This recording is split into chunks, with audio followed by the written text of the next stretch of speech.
Hi guys, James at Rampant Lion Reviews again for you today with another beer review. For this one we are going to stick to Sweden and we're going to head up towards Gothenburg once again. Göteborg, as you would say in Swedish, the Swedish craft beer capital up there on the west coast. Got to get that Gothenburg catchphrase in when we're reviewing Gothenburg beers just because it's a bit of a channel tradition these days, as you'll know if you've watched the channel for any length of time. And for this review we're going to return to a brewery that you have seen me review a good number of beers from before. I think there's about 15 or so reviews from these guys on the channel thus far. But for this review we are going to return to the Gothenburg area of the city, which is of course home to Spike Brewery, and this is one of 3 beers that you're going to see reviewed from these guys this month. So this one says S3 on the can, but the name of this beer is actually Super Sharpshooter, and I will say right now I'm going to mess that name up during this video, so I apologise in advance. But this beer comes in at 6.4% ABV and it's a New England or hazy type IPA, this one.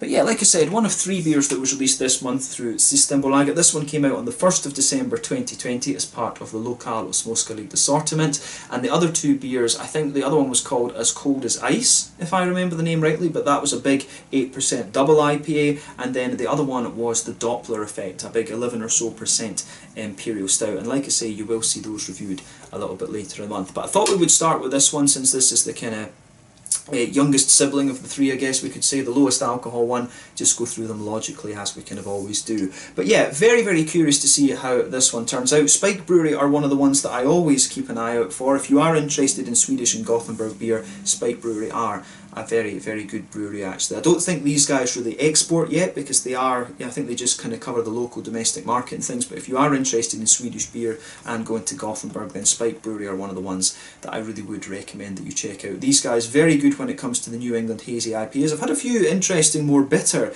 IPAs from these guys. Whether you could call them West Coast or not, I'm not quite sure. They've got some nice black IPAs as well as some Imperial Stouts as well. This first couple of sours that I've had from them have been very good, but I do want to try a lager from them at some point in the fairly near future. I think that's the next style that we need to try from these guys, but a very capable brewery based on my experiences so far, and one that I would recommend, like I said. So curious to see how this one turns out, and as always I hope that you guys enjoy my take on this one then. So the Super Sharpshooter, 6.4% double dry hopped New England hazy IPA from Spike Brewery in Gothenburg. Let's get on with the review then. So as always with my reviews, I'll tell you a little bit about the brewery before we taste the beer. If you want to get straight to the tasting, just fast forward. All the usual links are in the video description below. That's the brewery website, the link to my other reviews that I've done from Spike Brewery so far, and there will be definitely more added to that list in the fairly near future. There's all the usual social media down there. If you want to see more reviews, do please consider subscribing to the channel. The whole channel of course has a geography based tagging system, so you can go into the home page and search for beer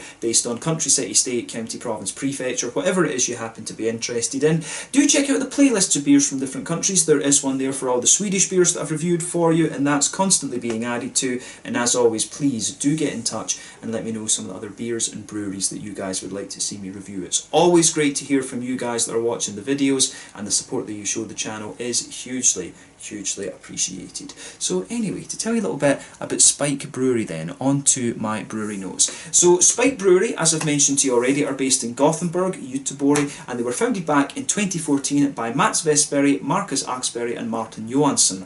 All 3 of these guys had previously worked in the IT industry, but it's now only Mats and Marcus that are still active in the company, and they now have David de Sursi, who joined the company and became the CEO a little bit later on as well. Very nice guy. I have actually met him, and hopefully you'll see him on the channel at some point soon in a Meet the Brewery interview. These guys were quite keen to do one of those actually, so keep your eyes out for that. But the main man behind the brewing at Spike Brewery is Bernardo Gava, who is from Brazil. He trained in brewing at VLB in Berlin, and he joined the company a little bit after their start in 2017. So at the moment these guys are producing around 250,000 litres of beer per year, and about 25% of the brewery's working volume is actually used for contract brewing other breweries' beer. I think the likes of Duck Pond and a few others use some of the volume at Spike Brewery actually, but there's various different gypsy breweries. I think Bearded Rabbit might be one of the other ones that use a little bit of the Spike brewing capacity as well. So yeah, they brew all their own beers there, and they use the rest of the volume for doing like gypsy and contract brewing and things like this. But as I mentioned earlier, you can find this brewery in the Gamla Staden area. It's actually an old slaughterhouse. They used to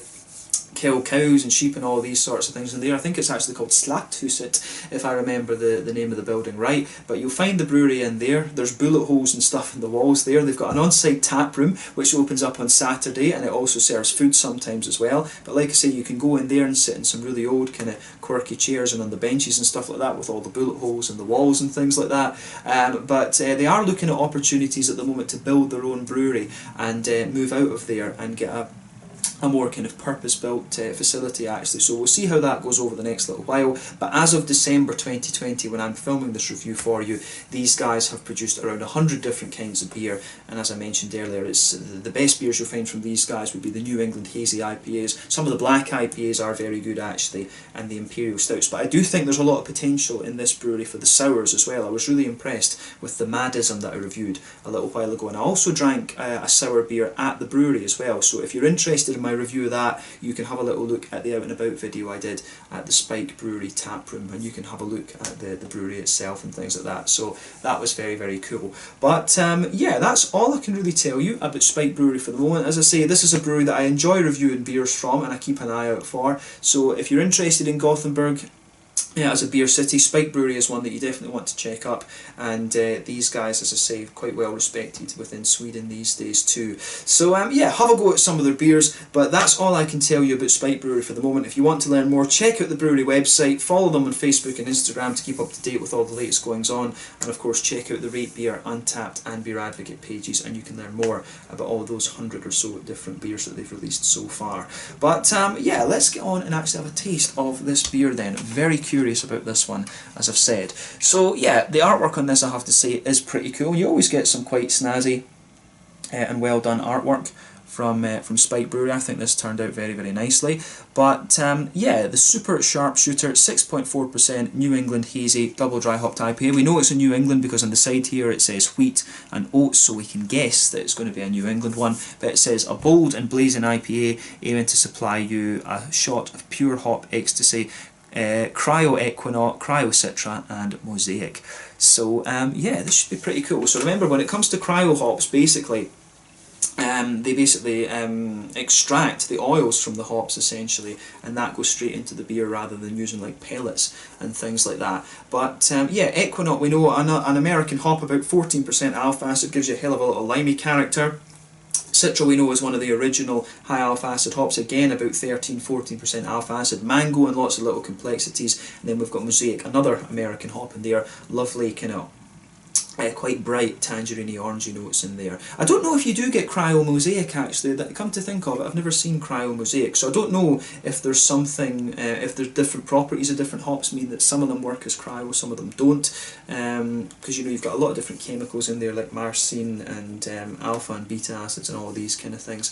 So yeah, I'm not sure if there is some kind of property with the hops that means some of them work well with cryo and some of them don't. It's something I would need to research a little bit more. But yeah, the Super Sharpshooter, 6.4%, 440ml can. This, I think I paid about 45 Swedish kroners for this, which is just shy of £4 sterling, about €4.50, and I guess then about $5, maybe $5.50 American, something like that. So yeah, let's get this guy out then and we'll get on with the tasting. Very, very curious to see what this beer has in store for us. A nice hop blend in here. I think this should be quite interesting. I'm familiar with all of these hops, of course, but you know, you can't really go wrong with a bit of Equinaut, Mosaic and Citra. So yeah, let's get this guy out and we'll have a go at it. So yeah, this is actually the first beer I'm reviewing from my December Lokalis Moskalid from Systembolaget. So yeah, this is the very first one we're going to look at. So yeah, this one, as you can see and as you would expect from a New England Hazy IPA, this one has poured, I would describe that as quite a deep yellow colour actually. One or two big bubbles sticking towards the side of the glass, a few little ones going up towards the bottom of the head there. You can see that the beer has poured with about a 2/3 finger of a frothy, I would say cream coloured head on this one. You know, looks like a very, very nice beer. For a 6.4%er, the level of haze on this one is actually pretty impressive. Remember, the thing with the colour of these beers is determined by two things. One, the type of malts, and two, the length of the boil. The longer you boil the beer, the more the sugars caramelise, thus you get a slightly darker colour. But with the New England IPAs, what tends to happen, not always though, but what tends to happen is that as you go up the alcohol scale with these, you get more oats and you get more wheat in the malt base, thus you get a little bit more haze out of it. And you can see with this beer, this one does have a very good degree of haze with it. I've seen, you know, 8% beers that are not quite as hazy as this one. So for a 6.4%er, the level of haze on this one for me is pretty damn impressive actually. That's a good level of haze. You do get a little bit of light passing through it, of course, which you're always going to get.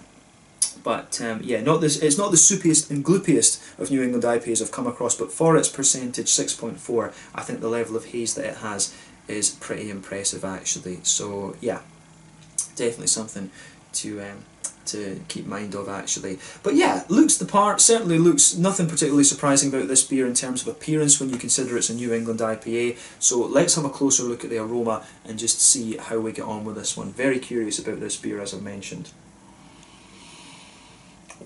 That does smell pretty nice actually, and I can tell you straight away this beer is in very good condition at the moment.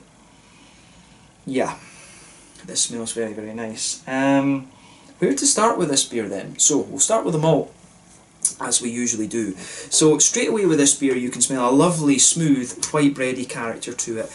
This one doesn't come across as too oaty leaning or too wheaty leaning in terms of its malt base. To me it actually comes across as mainly quite bready, but just with a little bit of oaty character and a little bit of wheatiness. It comes across as a very, very smooth. Yeah, it comes across as a very, very smooth IPA actually.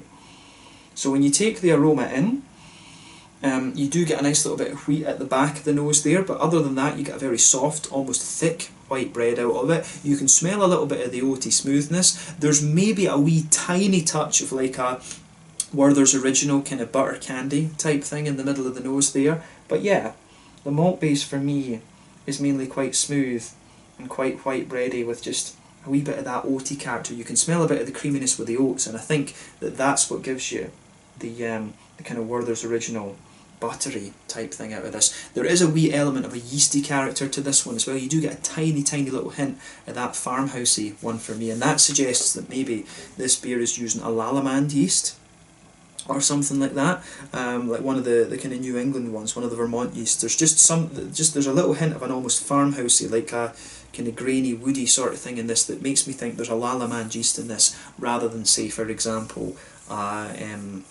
a London Fog, you know, the WLP 66. There's just something about this that's a little bit farmhousey. I've always found that the Vermont yeasts are just a little touch more farmhousey than the English ones. The English ones are a bit more kind of soft and bready, if you like, whereas the American ones just have a little bit of that woody, grainy, farmhousey type thing, and you get some elements of that in this beer actually. So yeah, the aroma of this beer, I think, on the malty and yeasty side of things, comes across very, very nicely. But yeah, in terms of the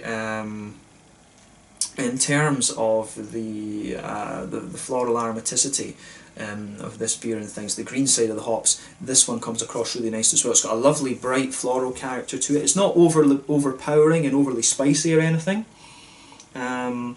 It actually just comes across as really nice and well-rounded. It's almost a little bit wet actually in terms of its floral character. You do get a wee touch of earthiness out of this one, and I would say that that's most likely from the Mosaic. I've always found that Mosaic has a little touch of an earthy kind of edge to it. But yeah, on the green side of things, the floral aromaticity for me is quite bright, but at the same time it's quite wet, not overly pungent. There's a little bit of a kind of lighter, there is a little bit of a lighter kind of grassy character to this beer as well, which I really like. And yeah, the grass, I think probably the fruits come across as very, very juicy in this, and I think that sort of amplifies the effect of the you know, of the kind of floral aromaticity in this one. It just makes it feel that little bit wetter, I think, that little bit more wet. So yeah, I think that the aroma and the green side of this beer for me, quite floral and aromatic, as I say, not overly pungent, not overly spicy, but just quite nice. And then there's just a little bit of lighter grassiness in there as well. But the fruits for me come across very, very nicely in this one. So yeah, yeah. The aroma of this beer, I think, is is absolutely lovely on the fruity side of things as well. So for me, it actually leans toward, I think it's the Mosaic and the Equinox that are coming out most in this one. It smells like it's got a really oily kind of tangerine-y, orangey base to it, but you get a slightly more, I hesitate to say pungent, but you do just get a little bit more of that kind of citrusy lime coming out of it as well from the Equinox. I mean, these hops, I'm quite familiar with all three of the hops in this. I know I know kind of what to expect from these guys, but it's the citrusy side of this beer that really comes to the fore for me. You've got a bit of the oily tangerine notes from the Mosaic under there, but you've got quite a kind of brighter and slightly more pungent lime coming out of this one, but the lime almost comes across as just a bit wetter almost in the aroma as well. So yeah, I think it's I would say it's the Mosaic and the Equinox that are coming to the fore in this one, whereas the Citra kind of sits back a little bit.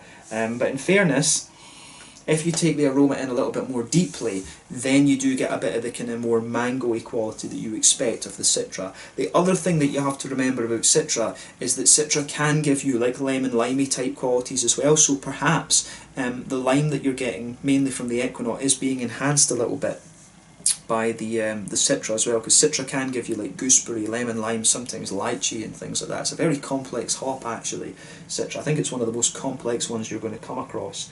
But yeah, the aroma out of this beer is very, very nice. It's very smooth, as I say, a very, very smooth smelling IPA. Nice, and that goes for the malty side of things. It goes for the kind of floral aromaticity and grassiness, and it also goes for the fruits as well actually. There is a wee bit of a slightly lemony zesty type quality, or citrusy zesty quality on the tip of the nose, but overall it comes across as quite a smooth, wet type IPA in terms of its aroma. But I think this is going to be nice. I mean, we've had very good IPAs from Spike Brewery in the past, so there's no reason that this one shouldn't be along the same lines. So yeah, as I always say, take a bit of time to enjoy the aroma of the beer before you get stuck into it, but we're going to taste this one now. So this one is the Super Sharp Shooter, didn't mess it up, 6.4% New England, double dry hopped IPA from Spike Brewery in Gamlestaden in Gothenburg. Let's get stuck into this one. Slange, skål, cheers.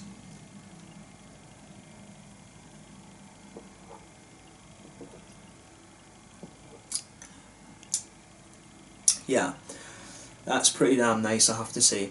One of the things, I think I was saying this in another review quite recently, I do wonder with the cryo treatment, does this make the beer feel a little bit more oily?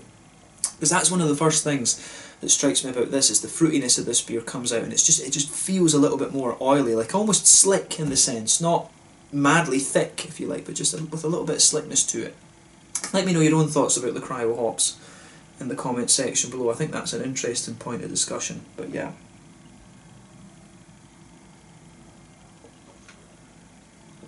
But yeah, that's another solid beer from Spike Brewery for sure.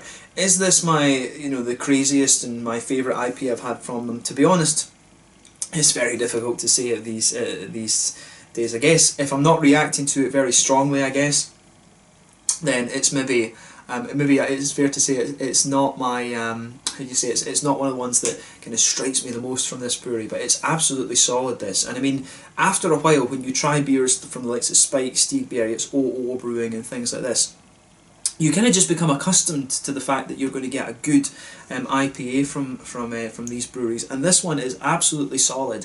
So yeah, it's a solid beer, this one. It comes across as a little bit more kind of old school in some ways, and I really like the mouthfeel of this one. That's my first impression of this. I do like the slightly more oily character and slick character that this beer has. So yeah, this one does get a big thumbs up from me. Is it the kind of craziest and quirkiest beer you're going to find from Spike Brewery? I don't think so, but is it solid? Is it good? Which are the most important questions.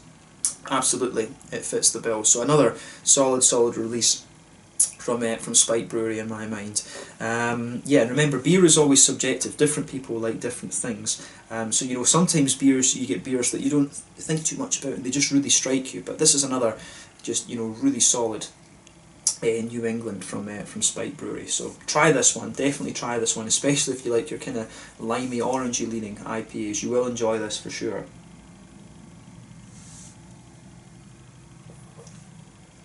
I guess in some way too we're a bit spoiled in Sweden because of the number of good beer producers we have these days. But yeah, this is very, very good. So yeah, where to start with this one then? Straight away with this beer, you can feel that nice kind of pale malty quality. That blankets the middle of your palate there.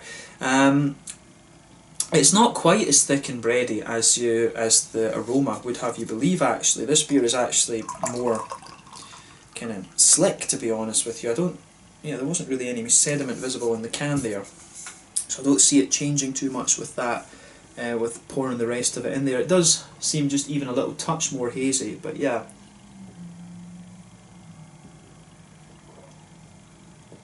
But yeah, I think overall this beer has a lovely kind of soft pale malty and white bready smoothness there that goes across the middle of your palate. That sits there in the middle third of your tongue as you move towards the back third of your palate. That it spreads back there as well, but you do get a wee touch of wheaty bitiness out of it. It's not overly pungent on the wheaty bitey side of things. I would say that overall this is quite a smooth New England IPA. In the middle third of your palate you can feel a little bit of the oats in there, but it doesn't feel overly kind of creamy or anything like that. It does just feel really, really quite smooth. I think the yeast is probably playing a bit of a role in here and just smoothing the thing out. It doesn't have lactose or anything like that, or dextrose or anything in it, but just a very smooth, malty leaning IPA, this one. So yeah, smooth, pale malty backbone, a bit of a white bready character in there, a little bit of oaty smoothness in the middle third of your palate. On the back third of your palate you can feel that breadiness thickening up a little bit of a smooth wheaty bitey note to it, and then as you move further forward it smooths up, then it just kind of, the thickness of the beer just drops off as you move into that middle third of your palate. Maybe, just maybe,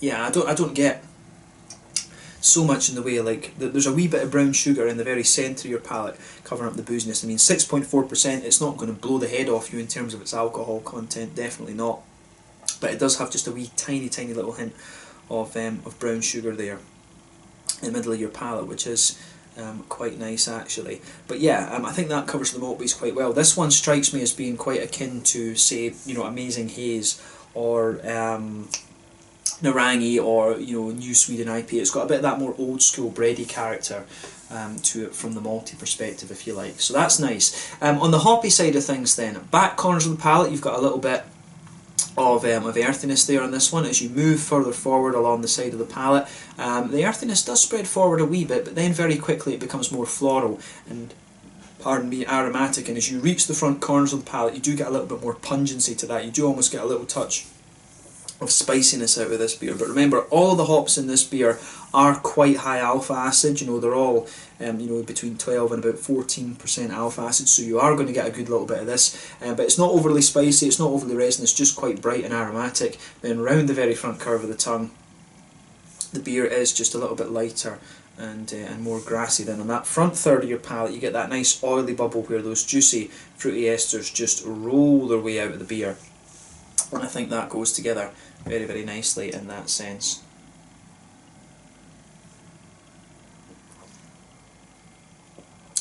So yeah, the fruity side of this beer does come across as being quite oily. I would stick with what I said about the aroma with this one. This beer really does lean towards the Equinaut and the Mosaic for me. So at the back of the front third of your palate you do get a teeny little bit of a stronger passion fruit. Very minimal though, but as you move further forward from that you start to get a slightly more oily mango.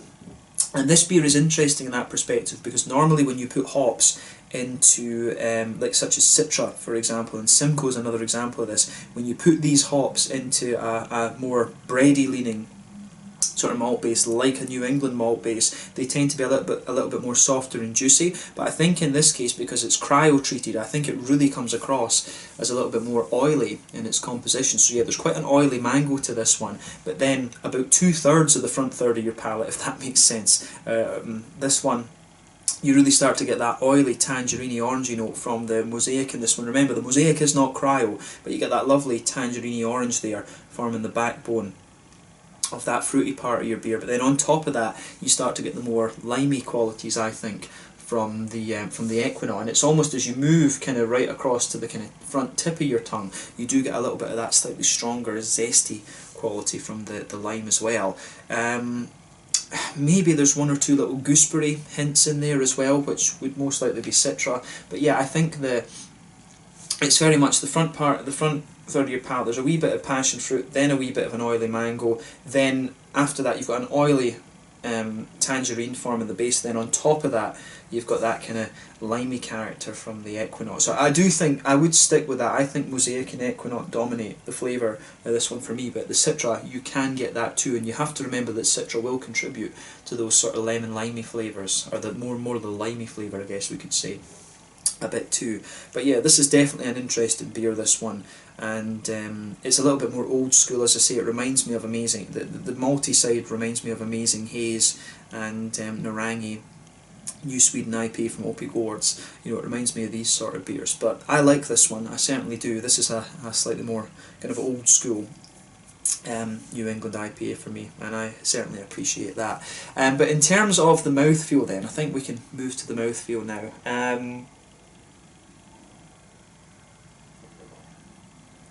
Yeah, this one, for me, I'd say that this is like top end of mid-bodied. The carbonation is very, very smooth. It's one of the more oily New England IPAs I can think of that I've come across recently. I do wonder if that's down to the cryo side of the hops. I would suspect it is, to be honest with you. But yeah, in terms of hoppy bitterness and things, I think this beer is your fairly standard 30, maybe 40 IBUs at a push. The malt base, like I say, very, very smooth, not overly creamy. The beer does have a kind of almost slickness to it, if you like, but very smooth and nice malt base to this one.